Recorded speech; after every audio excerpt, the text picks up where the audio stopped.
السلام عليكم مشاهدينا الكرام أينما كنتم في برنامجكم قوارير وفي عدد جديد على فضائية السلام. مرحبا بكم مجددا مشاهدينا الكرام. سنتحدث اليوم عن الحرية ومفهومها وما أصلها ولماذا الحرية. هل تكون حقا في أحيان كثيرة هي شر أم هي خير؟ ما هي حدود حريتنا وهل لها حدود أصلا في الأساس؟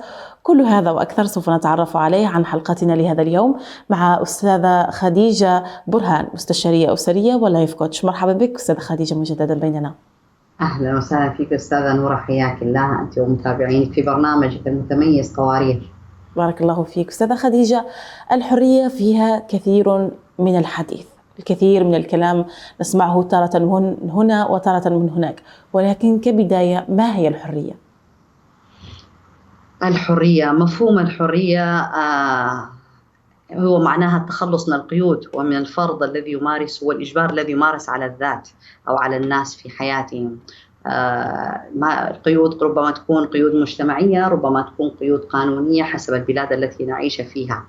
فهذا معناها أنه عدم فرض هذه القيود على الشخص أثناء ممارسته لأي سلوك من السلوكيات يطلق عليه لفظ الحرية. جميل. وكيف ترين مفهوم الحرية الشخصية؟ الحرية الشخصية، عندما نفكر نحن في موضوع الحرية والحرية الشخصية يجب أن ننطلق في تفكيرنا من خلال بصفتنا مسلمين ومن خلال وجهة نظر الإسلام. فالحرية الفردية أو الحرية الشخصية في الواقع الحالي يظن الناس أنه أن ألبس ما أريد وأن أشرب ما أريد وأن أفعل ما أريد طالما أن هذه حياتي فليس لأحد التدخل بها وهكذا.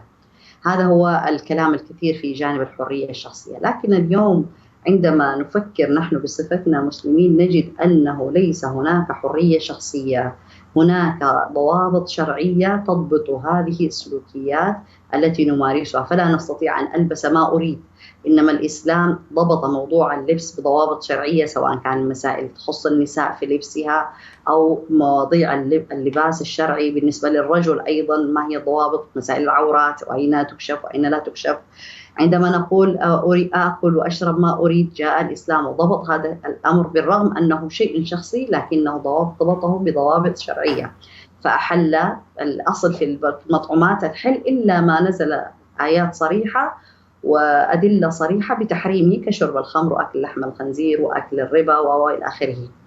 إذن الحرية بالمفهوم الموجود اليوم هو مفهوم غربي أو مفهوم يخص الكفار بأفكارهم ومفاهيمهم، ولا يخصنا ولا يعنينا نحن المسلمين، لأن الإسلام جاء وضبط لنا موضوع الحرية الشخصية وحرية التعامل مع الآخرين بضوابط شرعية وأحكام وحقوق وواجبات. جميل. وما هي أهمية الحرية في حياة الإنسان؟ عمر بن الخطاب عندما سئل عن الإسلام قال إنه جاء إخراج العباد من عبادة العباد إلى عبادة رب العباد.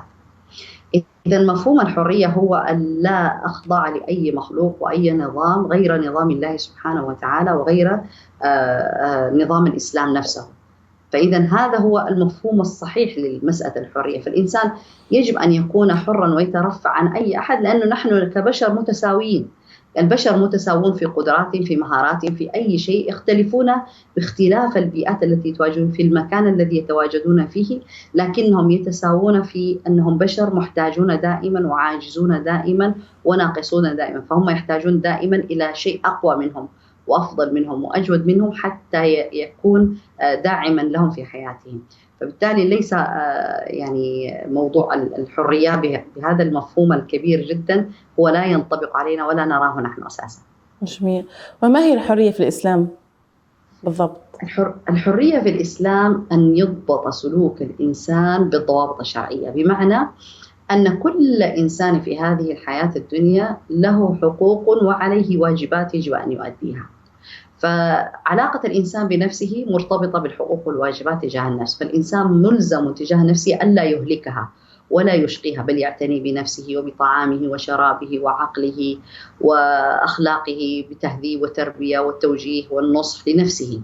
فإذا هذا كله حتى يحدث مضبوط بضابط شرعي. وعلاقة الإنسان بالآخرين وممارسة الحرية في التعامل معهم أيضا مضبوط بضوابط شرعية، حقوق وواجبات. فالمرأة مع زوجها تقول أنني حرة، أنت حرة، نعم، لكنك مضبوطة بضوابط شرعية، يجب أن تؤدي ما لك من واجبات وتأخذي ما عليك من حقوق يعني، والرجل نفس الشيء. فإذا الحرية في الإسلام مضبوطة بالضابط الشرعي، حقوق وواجبات يجب أن تؤدى سواء للأفراد سواء للمجتمعات حتى للحيوانات، لها حقوق وواجبات يجب أن نؤديها لها. وماذا قال رسول الله صلى الله عليه وسلم عن الحرية؟ أساساً النبي صلى الله عليه وسلم عندما جاء لإخراج الناس من عبادة العباد مما كان موجوداً في الجاهلية من الارتباط بالقبيلة، من الارتباط بالعادات والتقاليد والمصالح، فأخرجهم إلى أمر جديد الذي هو أن يكونوا تحت أمر الله سبحانه وتعالى في هذا الأمر، فأن يتقبلوا كل ما يأتي به ويطبقوا ما يأتي به، لأنه لا يأتي به هو بشخصه، إنما أتى به من عند الله سبحانه وتعالى. لذلك عندما جاء النبي صلى الله عليه وسلم أمرهم أن يتبعوا فقط أمر الله سبحانه، قولوا كلمة لا إله إلا الله، يعني كان يأمرهم دائما بقول لا إله إلا الله، فيكفل لهم أو يضمن لهم ما يريدون في هذه الحياة، لأنه معنى لا إله إلا الله معناها أن نرجع في كل أمورنا إلى ما قال الله سبحانه وتعالى في كتابه. جميل. وما هي أنواع الحرية الموجودة؟ الآن هناك أنواع كثيرة: حرية الرأي، حرية المعتقد، حرية السياسية، حرية الاقتصادية، الكثير، الحرية الشخصية. لكن كل هذه الحريات أيضا عندما نراها في الحقيقة هي ليس لها واقع، بدليل أنه في الغرب يقولون أن هناك حرية تعبير، لكن إلى أي مدى موجود حرية التعبير؟ هل هو مطلق؟ هل هو مقيد؟ إنه مقيد بالألفاظ معينة، بقوانين معينة، بضوابط معينة، ألا نتكلم هنا ولا نتكلم في هذا الموضوع، وغير مسموح لك هذا وغير مسموح لك ذلك. حرية الأفعال يقولون هكذا، لكنهم يأتون ويخالفون كلامهم هذا من خلال الضغط الذي يمارسونه مثلا على المسلمين في مسائل الحجاب، مسائل تربية أبنائهم، مسائل علاقة المرأة مع زوجها، فيتدخلون بحكم أننا نحن دولة ديمقراطية أو نمارس الحرية، فتدخلهم بحد ذاته ليس حرية. معنى حرية أنني أتصرف على هواي بدون ضوابط، فبالتالي لا، الحريات الموجودة الآن هي ليست حريات، إنما هو تعريف للفوضى. الفوضى ما هي؟ أن أتصرف أنا كما أشاء وكما أريد دون ضابط أو قيد، فبالتالي ليست حرية، إنما هو تعريف وجه آخر لتعريف الفوضى فقط. جميل. ومتى نستطيع أن نقول الإنسان هو حر، ومتى يمكن أن يكون حر؟ حر فقط عندما يكون يأتمر بأمر الله سبحانه وتعالى ويضبط سلوكه بما قال الله وقال رسوله. أما في الواقع الحالي فلا نبالغ، لا نريد أن نقول مثلا أنه إذا فعل كذا هو يكون حرا فقط إذا اتبع أمر الله واجتنب نواهيه، دون أن يخاف من الناس، دون أن يخاف على مصالحه، لأنه هو اتخذ إلها له في السماء يطيعه ويعبده ويتعبد بطاعته، فبالتالي يكون في هذا الأمر فقط هو حر. أما إذا بنى سلوكياته وتصرفاته وخوفه من النظام، من القانون، من السجن، من العقاب، من هذا، فهو ليس إنسانا حرا. لذلك بعض الناس يشوهون هذا المفهوم فيقولون إنما نحن نضبط سلوكياتنا من أجل أن نحافظ على النظام.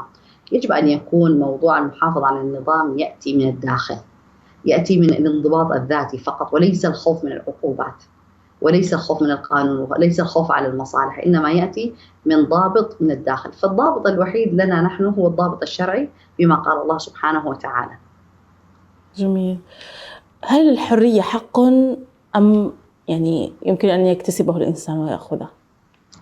عمر بن الخطاب له مقولة مشهورة: متى استعبدتم الناس وقد ولدتهم أمهاتهم أحرارا؟ فالأصل أن الإنسان حر، الأصل أن الإنسان هو حر، لكن مع الغزو، مع الاحتلال، مع الظلم، مع انتشار الكفر، مع أشياء كثيرة جدا، أصبح هذا الأمر غير موجود، فلم يعد الإنسان حرا أبدا، إنما أصبح أسير مصالحه ومشاكله وعائلاته والأنظمة والقوانين والأرض والدراسة والظروف وإلى آخره، فلم يعد الإنسان حرا، إنما الأصل أن الإنسان أساسا حرا. هل الحرية اختلفت ما بين الزمن الماضي والزمن الحاضر؟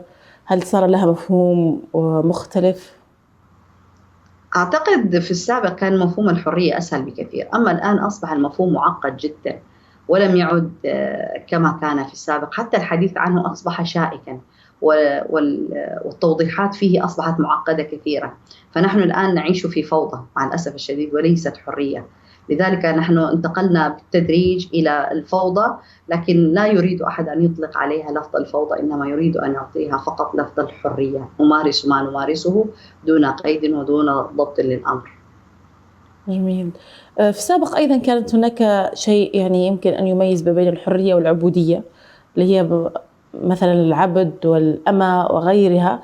الآن هناك وجه أخرى للعبودية، ولكن لا يتم التصريح بها علنا، ويقال أنه هناك حرية في الموضوع. الآن أصبح كل شيء منمقا وجميلا يعني ومجمل. ففي السابق كما ذكرتي بالفعل كان عندنا العبد والجارية، وكان هذا يأتي ضمن الأسرى في المعارك كنتيجة يعني بغض النظر، فخلاص. أما الآن أصبحنا نحن أسرى أشياء كثيرة جدا، فأسرى الوظائف التي نعيش فيها.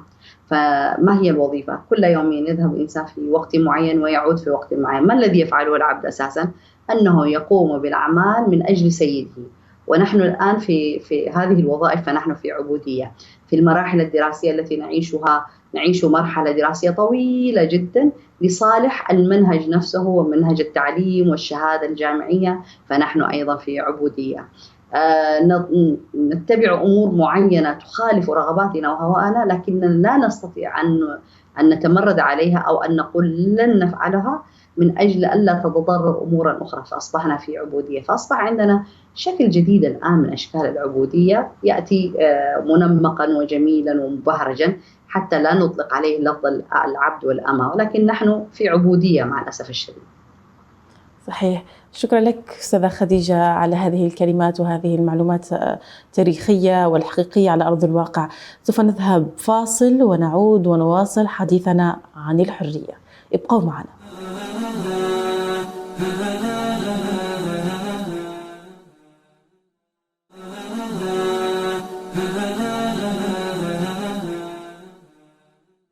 مرحبا بكم مجددا مشاهدينا الكرام أينما كنتم في برنامجكم قوارير على قناة السلام الفضائية. وكنا نتحدث قبل الفاصل عن الحرية ومفهومها وحقيقتها مع الأستاذة خديجة برهان، مستشارة أسرية ولايف كوتش. مرحبا بك مجددا أستاذة خديجة. أهلا وسهلا فيك أستاذة نور، حياك الله. أستاذة خديجة، ما هي حدود حرية الفرد؟ حرية الفرد دائما كنا نسمع في السابق حرية الفرد تنتهي عندما تبدأ حرية الآخرين، ولكن الصحيح أن حرية الفرد تبدأ وتنتهي بضبطها بالضابط الشرعي وهو الحلال والحرام، أي القيام بالأمور بالكيفية التي أمر الله سبحانه وتعالى. متى ما تعدت هذا الأمر تنتهي حرية الإنسان في الفعل هذا وفي الترك هذه. فإذا هذا هو الضابط الشرعي، وليس أنه عندما يتسبب فعلك هذا بالإضرار بالآخرين، لا، لأن الإسلام أساسا يرفض أن الإنسان يضر نفسه ويؤذيها ويرتكب بحقها أي شيء. فإذا الإنسان مأمور مع نفسه أن يكرمها وأن يحترمها وأن يعزها وأن يفعل لها كل ما يرضي الله سبحانه وتعالى، لأن النفس هذه أمانة له من عند الله، فلا يصح أن يتصرف بها بالكيفية التي تؤذيها. أما ما يقول بعض الناس أنني حر وهذه نفسي وأفعل وأفعل وأفعل، هذا عندما يكون يخلق نفسه، لكنه لم يخلق نفسه، فبالتالي لا يملك حرية الأذى والإضرار بنفسه. جميل. وهل يمتلك الفرد حرية داخل مجتمعه؟ أي نوع من الممارسات إذا ضبط بالضابط الشرعي داخل المجتمع نفسه معناها أنه حر في عبوديته لله سبحانه وتعالى واتباعه لأمر الله. لكنه ولذلك قلنا نحن عندما يتواجد الإنسان داخل المجتمعات هو مضبوط بالحقوق والواجبات، فهو عليه حقوق وواجبات. ما هي هذه المجتمعات؟ ربما يكون جاره، الجار له حق يجب أن يؤديه له وليس يستحب، يجب أن يؤديه له، فبالتالي حريته تأتي من خلال الضابط الشرعي فقط.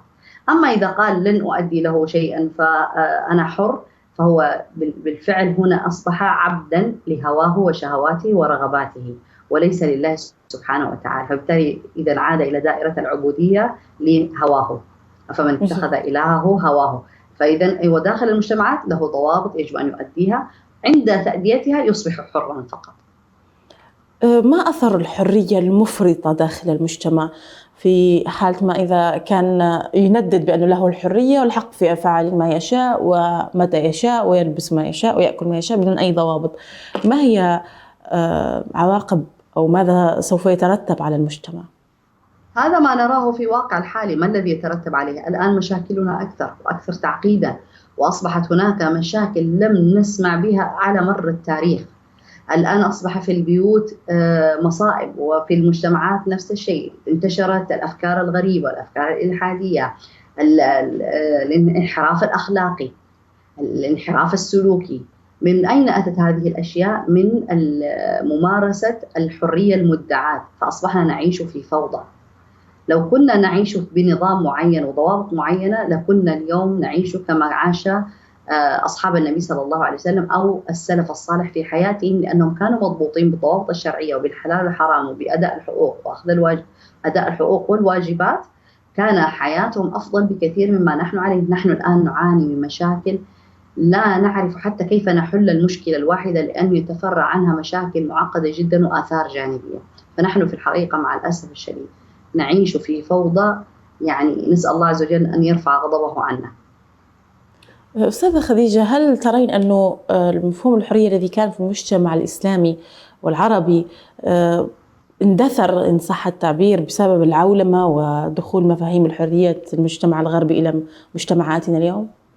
أكيد طبعا، يعني انفتاحنا هذا على العالم الغربي بدون ضوابط، بدون أن نكون متسلحين بمعرفة ديننا ومعرفة قيمنا ومفاهيمنا عن الحياة وما الذي نريد أن نعيشه وكيف نريد أن نعيشه، جعل الإنسان عنده هزيمة نفسية فتقبل لما تأتي به الأفكار الغربية. فنحاول نطبق هذه الأفكار كلها على واقعنا الذي لا يتناسب ولا ينسجم معها، وليس على الواقع في البلاد العربية أو في الواقع العربي، إنما في حياة المسلمين بصفة عامة. أدى ذلك إلى التصادم. لذلك عندنا نحن أصبح جيل يتصادم مع الجيل المحافظ والذي له قيم وله مفاهيم يحافظ عليها ويحاول إيجادها في واقع حياته، فأصبحنا نعيش طوال الوقت في حالة صدام، وهذه مصيبة. صحيح. في الوقت الراهن هل فعليا الإنسان هو حر يعيش في مجتمع حر، أم هو تشعرين أنه عبد لشيء ما بشكل أو بآخر؟ نحن يعيش وهم الحرية. وهم الحرية، هذا هو. نحن نعيش وهم الحرية. أنا حر، أنا أفعل ما أريد، لا تستطيع أن تفعل ما تريد، لأن كل ما نريده يؤثر علينا ويؤثر على الآخرين بشكل مباشر أو غير مباشر. فخروج المرأة اليوم مثلا أنه تقول أنا حرة أريد أن أخرج للحياة وللعمل وللدراسة، هذا حقها، لكن هذا القرار حتى يتخذ يجب أن نرى فيه المصالح والمفاسد، وهل سوف يضر بواقع الأسرة، بواقع الأبناء، بواقع الزوج، بواقعها هي، هل وجودها في المجتمع نفسه، هل هو مجتمع محافظ ومنضبط أم مجتمع فوضوي، هل هو مجتمع مختلط وغير مختلط، حتى تستطيع أن تمارس هذه الحرية التي تريدها ضمن الضوابط الشرعية. فإذا لم يكن ضمن هذه الأشياء معناها أن خروجها فيه بلاء ومصيبة عظيمة جدا. فبالتالي كل قرار يستخدمه الإنسان أنا حر أنا حر سوف يدفع ثمنه بشكل أو بآخر، وهذا ما نراه مع الأسف الشديد في واقع حياتنا. صحيح. أستاذة خديجة، من هم أكثر الناس تأثرا بالمطالبة بالحرية الغربية يعني في مجتمعاتنا؟ من هي الفئة الأكثر تتبع لهذه الخطابات؟ هم صغار السن من الشباب والناشئين، لأن هؤلاء جاءوا الآن في العالم، أصبح ليس قرية، أصبح بيتا واحدا مع الانفتاح، مع التكنولوجيا، مع هذه الأجهزة، وليس عندهم الأسلحة اللازمة لمواجهة هذه الإغراءات كلها. فبالتالي هم من يقولون دائما أنا حر، أنا أريد أن أفعل مثل صديقي فلان، أنا أريد أن ألبس هكذا، أنا أريد. فدائما في حالة صدام مع عائلاتهم بهذا الكيفية، لأنهم ما شاء الله تبارك الله الشباب عندهم طاقة وقوة، وهذه الطاقة وهذه القوة لم يغلفها أو لم يكن معها سلاح العلم، لذلك يتصادمون. في حين أنه في زمن الرسول صلى الله عليه وسلم كانوا عندنا نفس الفئة العمرية، القوة والنشاط والهمة، لكن كانوا مسلحين بالعلم من النبي صلى الله عليه وسلم ومن المجتمع نفسه. لذلك كنا نراهم يقفون في صفوف الجهاد حتى يتنافسوا مع الكبار في السن في نيل الشهادة ودخول الجنة والعمل بما يرضي الله سبحانه وتعالى. فنحن عندنا طاقة هائلة جدا، اللي هم الشباب الصغار هم الذين دائما ينادون بهذه الأفكار الجديدة. صحيح. أستاذة خديجة، لنعد قليلا إلى زمن الرسول صلى الله عليه وسلم، وحينما جاء الإسلام يعني أعاد للإنسان حريته وأرجعه من حياة الجهل إلى حياة العلم والنور والإسلام والإيمان. في هذه اللحظات كانت هناك قصص لصحابة وقصص لعدم تقبل أيضا الكفار من أهل قريش مثلا، لقصص إسلام وقصص ذهاب من العبودية إلى الحرية. ممكن تتحدثين أو تحكي لنا قصة أو اثنين عن هذه المواقف؟ أعظم قصة عندنا قصة بلال بن رباح رضي الله تعالى عنه. كان عبدا مملوكا، معنى عبد أنه لا يملك من أمره شيئا. عندما جاء النبي صلى الله عليه وسلم ببعثته وبدعوته أسلم بلال بن رباح وأخفى إسلامه إلى أن عرف سيده، فقام بتعذيبه عذابا شديدا لا تطيقه يعني أقوى الرجال، لا يطيقها أقوى الرجال. وكان الكلمة الوحيدة التي يرددها هي أحد أحد، حتى أشفق عليه النبي أبو بكر الصديق في مرة من المرات واشتراه واعتقه. هذا العبد الأسود بلال بن رباح رضي الله تعالى عنه عندما قرر أن يكون عبد، عندما جاء النبي صلى الله عليه وسلم اختار من يكون عبدا له، فأدرك بفطرته السليمة أنه لا يجوز ولا يصح أن يكون عبدا لإنسان مثله، فقط الفارق الوحيد أنه سيد قومه وعنده مال وعنده مكانة اجتماعية، لكنه اختار أن يكون عبدا لله سبحانه وتعالى. لذلك دفع ثمن هذا الخيار لمن يكون تابعا ولمن يكون عبدا. فهذا أعظم مثال عندنا في التاريخ. أيضا عندنا فئة الشباب، أيضا علي بن أبي طالب رضي الله تعالى عنه كان فتى صغيرا، يعني في 19 والعاشرة، يعني صبي صغير أو غلام، عندما اختار بكامل إرادته دون الرجوع لأحد أن يدخل في الإسلام، وأيضا أن ينام في فراش النبي صلى الله عليه وسلم مع ما يحتمل أن يصيبهم من الأذى، لكنه احتمل هذا الأذى في سبيل أن ينجو النبي صلى الله عليه وسلم. فإذا هنا مارس هو حرية اتخاذ القرار في هذا الأمر، لكن لهدف عظيم وهو رضا الله سبحانه وتعالى والمحافظة على النبي صلى الله عليه وسلم. أيضا عندنا هناك شباب في الإسلام، كان هناك فتيان من المسلمين في أحد المعارك كانوا يقفون في صف المسلمين يسألون عن رجل من قريش، فسألوا رجلا كبيرا في السن من الصحابة، فعندما سألهم لماذا تسألون عن هذا الرجل الكافر، قالوا سمعنا أنه يسب النبي صلى الله عليه وسلم. معنى ذلك أنهم طالما أن هذا الرجل تعدى حدوده ومارس حريته بسب النبي صلى الله عليه وسلم يجب إيقافه عند حده، لذلك قالوا سمعنا أنه يسب النبي ونريد أن نقتله. إذا طالما أنه هو سمح لنفسه بهذا الفعل سوف نسمح لأنفسنا أيضا بقتله إحقاقا للحق. فهنا نماذج كثيرة جدا عندنا احنا في التاريخ الإسلامي وفي سير السلف الصالح وفي سير المؤمنين من اختار أن يمارس حريته بشكل الصحيح من خلال اتباع أمر الله سبحانه وتعالى في الأمر بالمعروف والنهي عن المنكر وفي إقامة حدود الله سبحانه وتعالى. جميل. أستاذة خديجة، هل الإنسان في الإسلام مخير في الحرية أو هو حر بحد ذاته؟ في الإسلام ليس هناك لفظ للحرية، إنما نحن عباد لله نتقيد بالحكم الشرعي بأمر الله سبحانه وتعالى. فإذا المؤمن أو المسلم مقيد بالأحكام الشرعية ومقيد بأداء الحقوق والواجبات، سواء تجاه الله سبحانه وتعالى، سواء تجاه نفسه، سواء تجاه الآخرين. فليس هناك حرية، إنما نحن منضبطون بكل شيء بما قال الله وقال رسوله أو بمقياس الحلال والحرام. جميل. شكرا لك أستاذة خديجة. في الختام نريد رسالة لكل من تستمعنا الآن. رسالتي الوحيدة ألا نقبل من الكفار كل شيء يأتي. نعم، الحكمة ضالة المؤمن أينما وجدها أحق بها، لكنه حتى ضالة المؤمن هذه يحتاج أن يكون الإنسان متسلحا بالعلم الشرعي ومعرفة الضوابط الشرعية حتى يستطيع أن يأخذ من الأفكار الغربية ما يتناسب مع ديننا وما يتوافق معه، وأن نترك ما غير ذلك الذي يناسبهم لحياتهم ولا نعجب. ويجب أن نتوقف قليلا عن مسألة الهزيمة النفسية والإعجاب بالكافر وإعجاب بالغرب والإعجاب، كأنه ليس عندنا تاريخ ولا تراث وليس عندنا أساس نرجع إليه في سلوكياتنا وتعاملاتنا. صحيح. شكرا لك أستاذة خديجة على هذا اللقاء وهذا المفهوم الحرية ومفهومه الواسع وفي الإسلام، وكيف ننظر له الإسلام الذي هو نحن مفترض أصلا لا يوجد مفهوم الحرية، نحن مقيدين بضوابط شرعية نلتزم بها ونأخذ ما يرضي الله عز وجل، ونحن عباد الله الصالحين إن شاء الله. شكرا لك أستاذة خديجة على هذا اللقاء.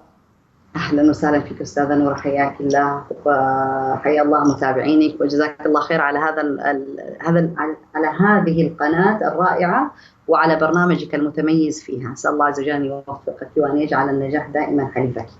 آمين أجمعين يا رب. شكرا لكم مستمعاتنا الكرام أينما كنتم، وجعلنا الله من عباده الصالحين. ونلتقي وإياكم في عدد القادم من برنامج قوارير. إلى اللقاء.